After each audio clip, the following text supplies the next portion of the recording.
الحمد للہ رب العالمین والعاقبۃ للمتقین والصلاة والسلام علی رسولہ محمد وعلی آلہ واصحابہ اجمعین۔ اما بعد، اعوذ باللہ من الشیطان الرجیم، بسم اللہ الرحمن الرحیم۔ لیس البر ان تولوا وجوہکم قبل المشرق والمغرب ولكن البر من آمن بالله واليوم الآخر والملائكة والكتاب والنبيين وآتى المال على حبه ذوي القربى واليتامى والمساكين وابن السبيل والسائلين وفي الرقاب وأقام الصلاة وآتى الزكاة والموفون بعهدهم إذا عاهدوا والصابرين في البأساء والضراء وحين البأس أولئك الذين صدقوا وأولئك هم المتقون۔ صدق اللہ العظیم۔ معزز ناظرین و سامعین، آج سورہ بقرہ کا رکوع نمبر 22 سمجھا جائے گا۔ یہ رکوع آیات 177 سے 182 تک ہے۔ 6 آیات اس رکوع کے اندر ہیں۔ ان 6 آیات میں اللہ تعالیٰ نے معاشرے کو خوشحال بنانے کے لیے اور پرامن بنانے کے لیے بہترین نسخہ عنایت فرمایا ہے۔ ایک شہر، ایک مملکت اور پھر پوری دنیا کو کس طرح امن کا گہوارہ بنایا جا سکتا ہے، یہ نسخہ آج کے رکوع میں بیان ہوگا۔ نیکی کی اصل حقیقت بیان ہوگی۔ اس کے اندر ایک ایسی آیت ہے جو بھی آپ کے سامنے تلاوت کی، جس کو آیت بر کہا جاتا ہے کہ نیکی دراصل ہے کیا۔ یہ محض پوجا پاٹ کا نام اور کچھ قبلوں کو متعین کر کے کچھ رخ موڑ کر پوجا کرنے کا نام نہیں ہے، صرف جھکنے کا اور سجدے کا نام نہیں ہے، بلکہ اپنے کردار کو دکھا کر کچھ قوم کو بنانے کا نام نیکی ہے۔ آئیے ہم اس میں پڑھتے ہیں کہ اللہ تعالی ہمیں وہ کون سے نیکی کے کام ہیں جنہیں اپنا کر معاشرے کو سدھارنے اور سنوارنے کی ہدایت فرما رہا ہے۔ فرمایا لیس البر ان تولوا وجوہکم قبل المشرق والمغرب، نہیں ہے بر اور نیکی کہ تم پھیر لو اپنے چہروں کو مشرق کی جانب یا مغرب کی جانب، ولیکن البر، لیکن نیکی یہ ہے، من آمن باللہ، جو اللہ پر ایمان لایا، والیوم الآخر، اور آخرت کے دن پر ایمان لایا، والملائکۃ والکتاب، فرشتوں پر اور کتاب پر ایمان لایا، والنبیین، اور سارے نبیوں پر ایمان لایا۔ یہ بنیادی عقائد ہیں، یہ کچھ یقین کی باتیں ہیں جن کو اپنا کے بندہ نیکی کو پہنچ سکتا ہے۔ یہ دراصل بیج ہیں جس پر آگے درخت اور شجر سایہ دار اور شجر ثمربار استوار ہوتا ہے۔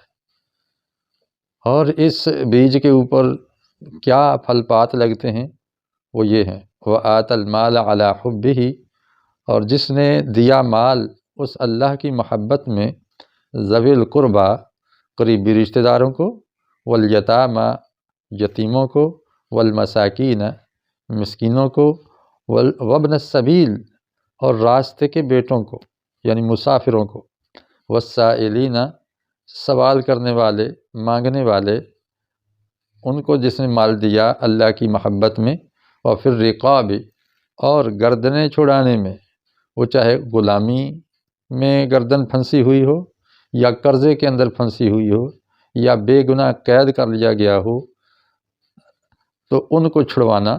وَأَقَامَ الصَّلَاةَ وَآتَى الزَّكَاةَ، نماز قائم کی، زکوٰۃ ادا کی، وَالْمُوفُونَ بِعَهْدِهِمْ، اور اپنے عہد کا وفا کرنے والے، اِذَا عَاهَدُوا، جب بھی کوئی معاہدہ کریں اس معاہدے کی پاسداری کرنے والے اصل میں نیکی کرنے والے ہیں۔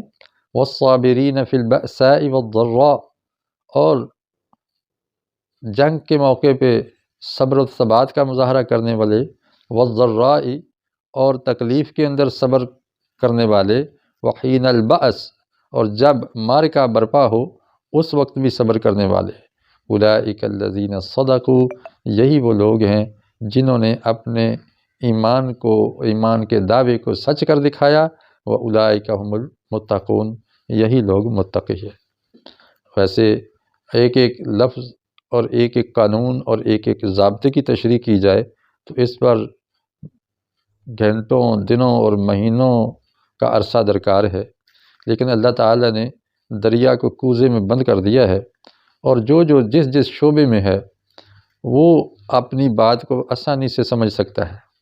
کوئی مسکین ہے، کوئی سخی ہے، کوئی مالدار ہے، کوئی کارخانہ دار ہے، کوئی آفیسر ہے، کوئی جج وکیل ہے، یا کوئی معاشرے کا مصلح اور ریفارمر ہے، جو جہاں بھی کوئی ڈیوٹی کر رہا ہے اس نے ظاہر ہے کوئی معاہدے کیے ہوئے ہیں اللہ تعالیٰ کے ساتھ، اللہ کے نام کا حلف دے کر معاہدے کیے ہوئے ہیں، وہ اس بات کو خوب جانتا ہے کہ اللہ اور اس کے رسول پر ایمان کیا ہوتا ہے، کتابوں اور انبیاء پر ایمان کیسے ہوتا ہے، اور اس ایمان کے تقاضے کیا ہیں، یتیم کون ہے، مسکین کون ہے، قریبی رشتہ دار کون ہے، ان کو مال کیسے دینا ہے، بخوبی ہر بندہ اندازہ کر سکتا ہے کہ اسے کیا کرنا ہے۔ آگے پھر کچھ یہ تو تھا انفرادی طور پر بندہ کام کرتا ہے یا ایک محدود دائرے کے اندر اجتماعی طور پر کام کر کے نیکی کو پہنچ جاتا ہے، لیکن آگے اللہ تعالیٰ نے کچھ ایسے امور بتائے ہیں جو امن عامہ قائم کرنے کے لیے بہت ضروری ہیں، اور یہ امن عامہ کو قائم کرنا دراصل حکمرانوں کا کام ہوتا ہے۔ اب ذرا حکمران بھی سن لیں کہ یا ایھا الذین آمنوا، اے وہ لوگوں جو ایمان لائے ہو، کتب علیکم القصاص فی القتلی، فرض کر دیا گیا ہے تمہارے اوپر قصاص قتل کے مقدمات میں، کہ قتل کے بدلے میں قتل کیا جائے گا۔ الحر بالحر، آزاد کے بدلے آزاد، والعبد بالعبد، غلام کے بدلے غلام، والانثى بالانثى، اور عورت کے بدلے عورت کو ہی قتل کیا جائے گا۔ فمن عفی له من اخیہ شیء، اور جس کو معاف کر دیا گیا اس کے بھائی کی جانب سے کوئی بھی چیز، فاتباع بالمعروف، تو وہ اس کی پیروی کی جائے گی معروف طریقے سے، جو پراپر طریقہ کامن لا ہے اس کے مطابق اس کے ساتھ صلح و صفائی کا معاملہ کیا جائے گا۔ وَأَدَاءٌ إِلَيْهِ بِإِحْسَان، اور اس کو ادا کیا جائے گا احسان کے ساتھ۔ ذَلِكَ تَخْفِيفٌ مِّن رَبِّكُمْ، یہ تخفیف ہے، یہ رعایت ہے تمہارے رب کی جانب سے، وَرَحْمَةٌ، اور رحمت بھی۔ فَمَنِ اعْتَدَىٰ بَعْدَ ذَلِكَ، اب اس کے بعد بھی جو تعدی کرے گا، ظلم و زیادتی کرے گا، فَلَهُ عَذَابٌ أَلِيمٌ، تو اس کے لیے دردناک عذاب ہے۔ اب اس آیت میں اللہ تعالیٰ نے ایک ایسا ضابطہ اور قانون بیان کر دیا ہے جس کو نافذ کیا جائے تو امن قائم ہو سکتا ہے۔ یہ اللہ تعالیٰ کی حد ہے۔ حضرت عمر رضی اللہ تعالیٰ عنہ نے فرمایا کہ اللہ کی حدود میں سے کسی ایک حد کو قائم کر دینا 40 دن کی بارش سے بہتر ہے۔ اب بارش برسے تو کتنی خوشحالی آ جاتی ہے۔ دراصل اللہ کا کوئی قانون ضابطہ اپنے ملک میں نافذ کر دو تو یہ ساری تنگیاں دور ہو جائیں گی، بد امنیاں دور ہو جائیں گی۔ اس وقت دنیا بھر میں سزائے موت کو اتنا نگلیکٹ کیا گیا ہے، اتنا اس کی مذمت کی گئی ہے کہ لوگ سزائے موت سے نفرت کرنے لگے ہیں، حالانکہ قاتل کو قتل کرنے سے ہی امن قائم ہوتا ہے۔ اگر آپ قاتل کو معاف کر دیتے ہیں تو مقتول پر ظلم کرتے ہیں۔ اللہ تعالیٰ نے ایک ایسا سنہری قانون جس کی خلاف ورزی کے لیے شیطان نے ایڑی چوٹی کا زور لگایا اور دنیا کو آمادہ کر لیا کہ بھئی کسی کو قتل نہیں کرنا چاہیے، آپ عمر بھر کی قید دے دو، کوئی اور جرمانہ کر دو، قتل نہ کرو۔ بھئی جس بندے نے خود قتل کیا ہے اس نے کتنا گھنونا جرم کیا ہے، اس کی سزا قتل کے سوا اور کیا بن سکتی ہے۔ ہاں اگر ورثاء وہ کہیں کہ ٹھیک ہے ہمیں کچھ اتنی رقم دے دو جس کو دیت بولا جاتا ہے اور وہ طے شدہ ہے، وہ دے دو تو ہم قصاص سے ہاتھ کھینچ لیں گے، تو وہ ان کی مرضی ہے۔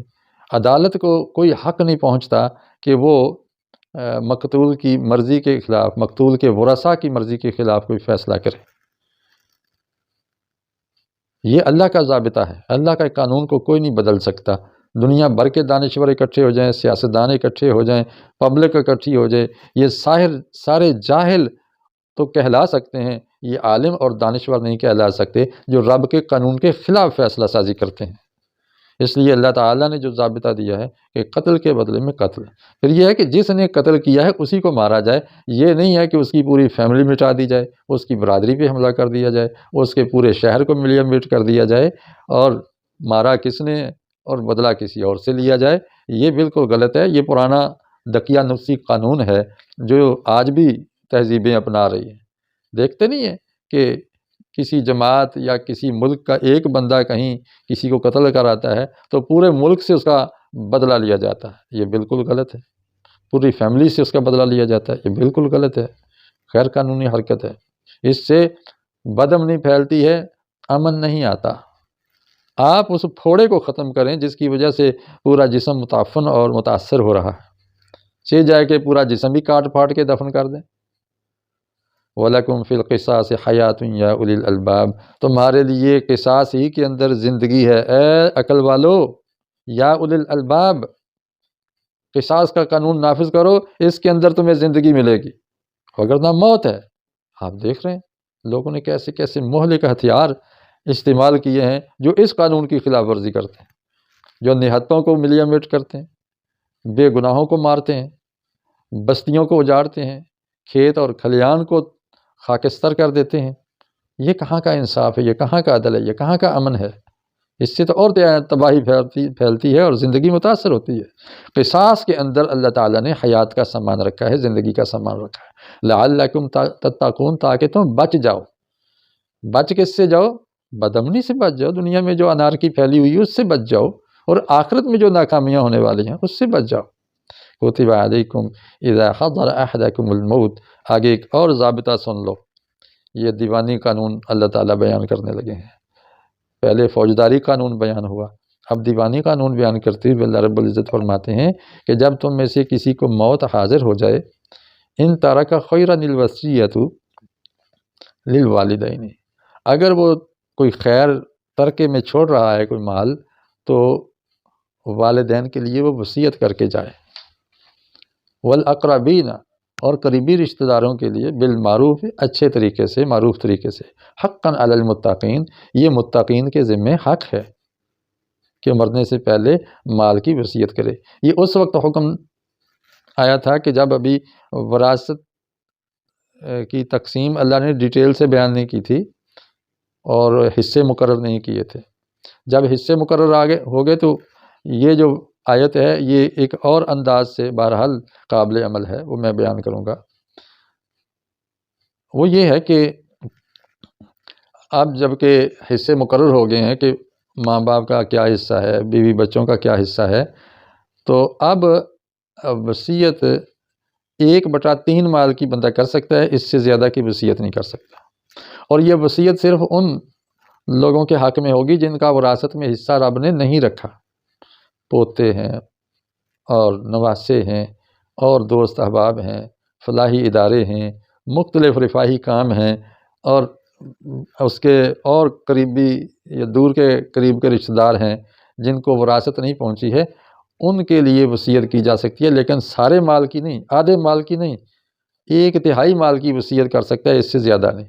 فمن بدلہ بعد ما سمعہ، اب وصیت کرنے والے نے اگر وصیت کر دی اور سننے والے نے اپنی طرف سے اس کے اندر رد و بدل کر دیا، فإنما إثمه علی الذین یبدلونہ، تو جس نے تبدیلی کی ہوگی اس کا گناہ اس پر ہوگا۔ ان اللہ سمیع علیم، اللہ تو سن رہا ہے۔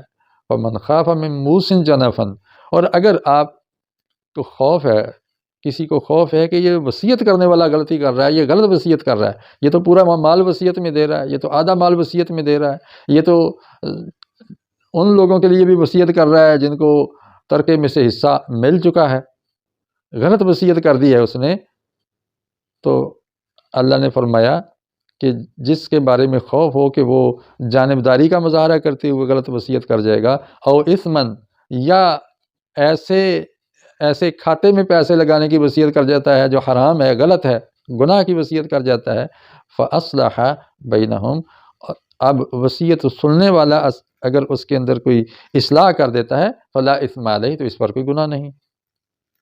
یعنی اگر درست وصیت کی ہے، رب کے قانون اور اخلاق کے مطابق کی ہے، پھر اس میں تبدیلی کرنا یہ گناہ ہے، لیکن اگر وصیت کرنے والے نے غلط وصیت کی ہے تو پھر تبدیلی کرنا ثواب ہے اور اس وقت گناہ نہیں ہے۔